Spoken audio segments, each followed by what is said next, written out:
రేపు పొద్దున వాళ్ళందరూ ఏమనుకుంటారు 3000కే కొందామంటారు. ఏడికి పోయినా ఏ వ్యాపారుడైనా ఏమంటాడు 3000కి అయితే కొంటా లేకుంటే లేదంటారు. అప్పుడు రైతులందరూ మళ్ళీ 3000కి ఇచ్చేస్తాను మనం చూస్తున్నాం. అయితే ఇది ఇప్పుడు చట్టమే లేదు. కానీ చట్టం వస్తే ఇంకా హక్కుగా దోపిడీకి గురవుతారు రైతులు. అదే కాకుండా మనం ఏదైనా వస్తువు కొందామంటే కూడా పప్పు కానీ ఉప్పు కానీ వాళ్ళు ఇష్టం వచ్చిన రేటుకు కొనాలి. ఎందుకంటే వాళ్ళంతా దాచిపెడతారు, అరే రేటు పెంచేస్తారు. అప్పుడు ఆ రేటుకు పోయి మనం కొనుక్కుంటాం. లాభం ఎవరికి? వ్యాపారులకు. కాబట్టి ఇదంతా మోసము ఈ చట్టము. కాబట్టి ఈ చట్టానికి వ్యతిరేకంగా పెద్ద ఎత్తున కాంగ్రెస్ పార్టీ శ్రేణులందరూ కూడా రైతులు కూడా పెద్ద ఎత్తున బయటకు వచ్చి రైతులకు మద్దతుగా, అదేవిధంగా కొనుక్కునేటోళ్ళకు కూడా మద్దతు. ఓన్లీ రైతు కాదు, వాళ్ళ వినియోగదారులకు కూడా నష్టమే. రేపు ఇష్టం వచ్చిన రేట్లు పెడతా ఉంటారు వ్యాపారులు, పెద్ద పెద్ద వ్యాపారులు. వాళ్ళు చెప్పిన రేటుకి మనం కొనుక్కోవాలి. మనం పంట పండిస్తే మాత్రం మనం చెప్పిన రేటుకు వాళ్ళు కొనే పరిస్థితి లేదు.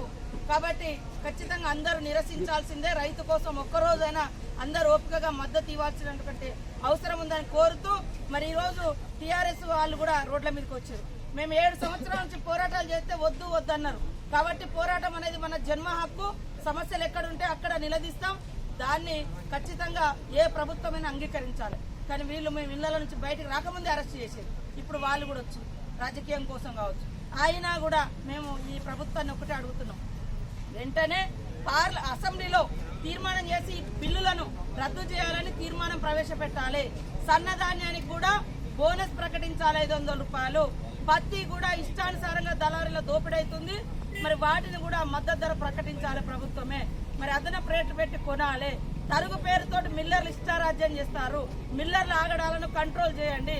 మరి మీరిచ్చినటువంటి వాళ్ళ ధీమాతోటే వాళ్ళు రైతులను దోపిడీ చేస్తా ఉన్నారు.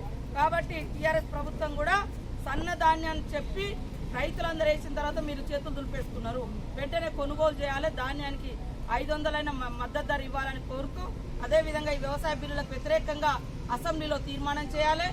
ఈ రాష్ట్రంలో మిల్లర్ల యొక్క ఆగడాలు పెరిగిపోయినాయి, వాటిని కంట్రోల్ చేయాలని డిమాండ్ చేస్తూ మరి జనాలకు కూడా మేము విజ్ఞప్తి చేస్తున్నాం. ఇవాళ రాష్ట్రం అంతా బంద్ ఇచ్చిర్రు, అయినా కూడా మీరు బయటకు వచ్చిర్రు.